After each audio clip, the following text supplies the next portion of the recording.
It is time for the PvP tier list. We are going to be moving some old units around first, and then we are going to get into these new units here at the bottom and determine where they should be placed in the current PvP meta. So a lot of things have changed recently with the introduction of these characters. So the very first character we're going to be moving is Compress. Back when we originally placed him, he was actually S tier. He was very good, but not quite as good as the others. But now that these other new characters have come out, he has a lot more power teams that he can be placed with, and so for that reason his utility is going to move him up to double S tier. He is going to get used that frequently in PvP. He is very good. The next character we're going to be moving is World Heroes Missions Deku. He is currently sitting in B tier somewhere right here, and we're going to be moving him up to A tier. World Heroes Missions Deku is getting to go up to one rank from situational to competent, meaning he can be used in a lot of different teams as a filler if you are lacking the S or double S tiered characters. The reason we're moving World Heroes Missions Deku up is because now his cooldowns are on 3 turns, which is insanely good, not to mention all the other buffs he got to his kit when they updated the World Heroes Missions characters. The other World Heroes Missions characters, I'm happy with where they're at. Even with their buffs, they're not going to move a whole lot, so we're going to leave Todoroki and Bakugo where they currently are.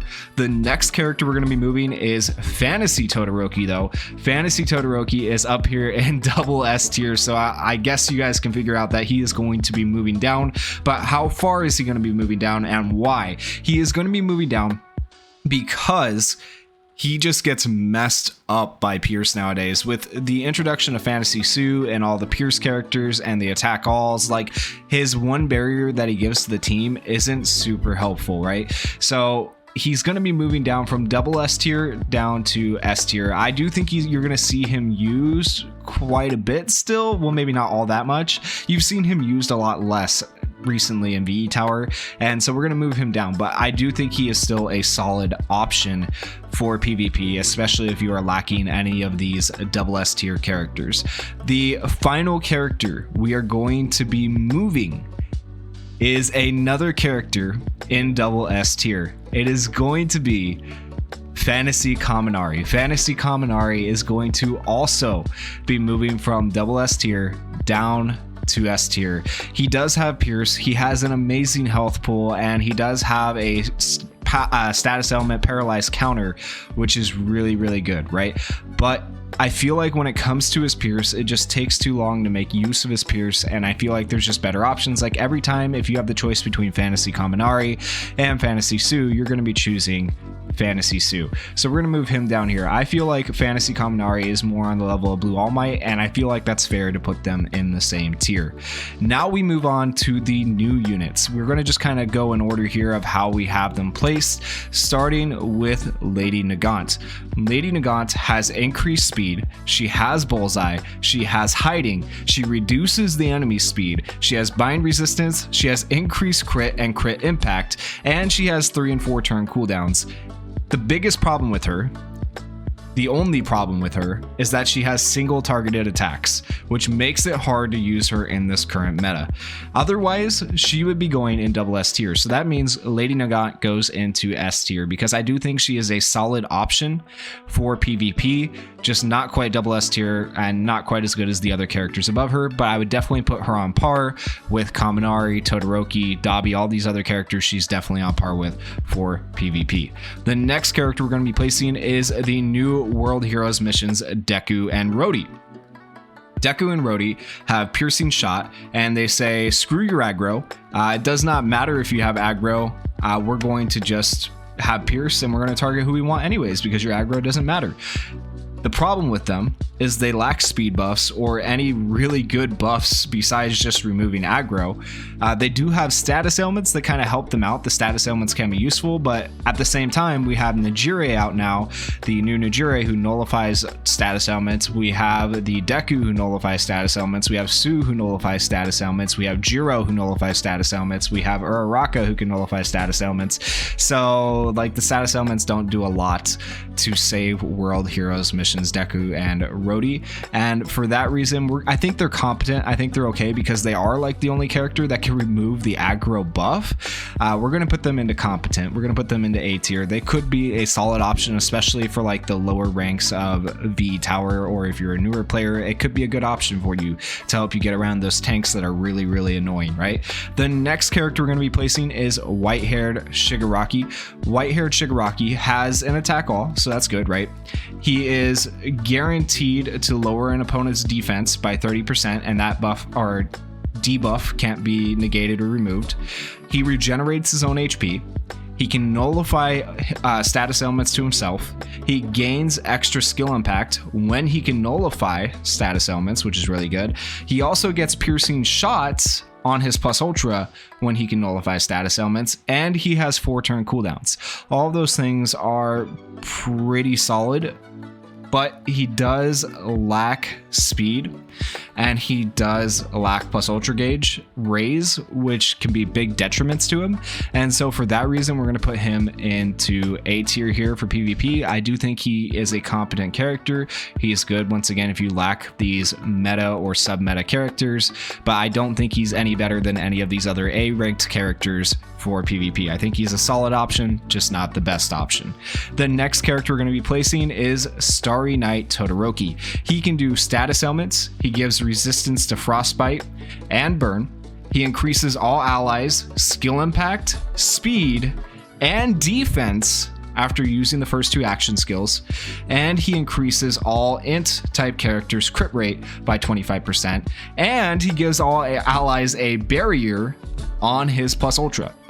A lot of those things are similar, if not better, than Fantasy Todoroki and giving the barrier, but it's really big that he increases not only skill impact, but he also increases speed and defense, and he gives you frostbite and burn resist to help you stand up to status elements if you don't have a nullification character.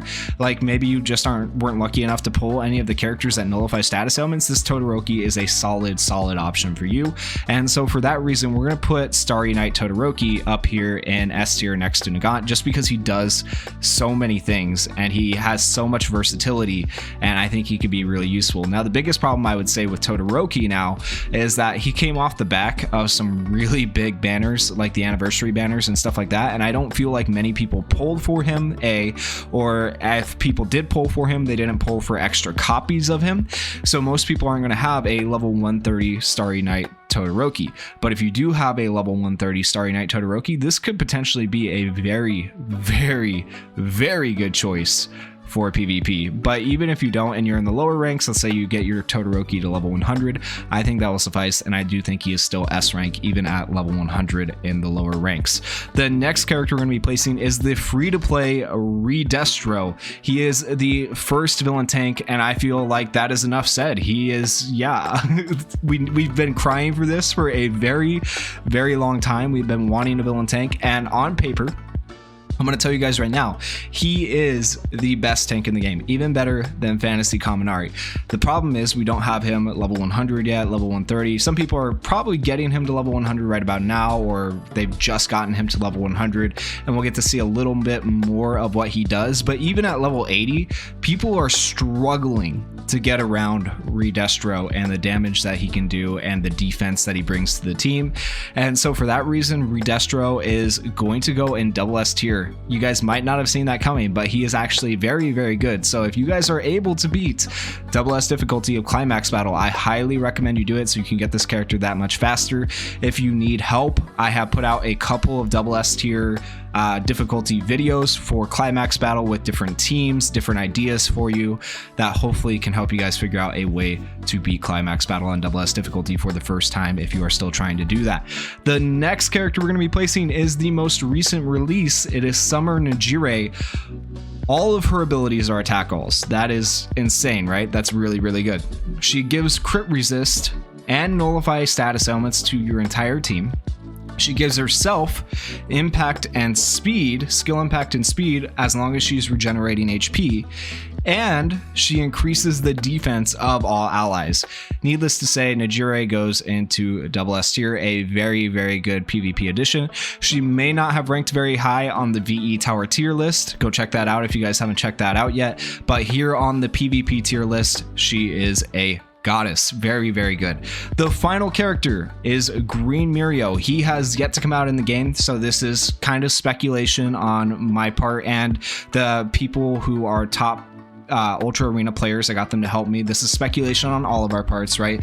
But on paper, looking at his kits, Green Mirio is going to potentially be one of the best tanks in the game, if not the best tank in the game. So he is a tank with persistence that can't be ignored. You have to target him as long as he has persistence. And even if he's not good in the main slot, we'll have to see how he works out working in a main slot. He is going to be absolutely ridiculous and annoying to deal with on a defense team in the sub slot, because you're not going to be able to target anyone else. You have to target him, and he's not going to die for 3 turns as long as that persistence is going. And that is actually just going to be nuts. So for that reason, Mirio going in double S tier. It's nice to see 2 of the big 3 moving back up into double S tier almost a year after the original Green Najire came out. So that is very nice for me. That is the PvP tier list, guys. Hopefully this gives you an idea of who to build, who to work on, who to be running in Ultra Arena right now. If you guys enjoyed this video, please go down there, hit that like button, hit that subscribe button. That is massive for me if you guys hit that subscribe button. I am trying to get to 10,000 subscribers by the end of the year, and that is still a long ways off. I need your help. Please help me out, hit that subscribe button, and most importantly, leave me some comments about what you guys think about this tier list. Do you agree? Do you disagree? Would you move any characters to different places? You know, be friendly in the comments, but let us know your guys' opinions. Thank you for watching this video. Peace.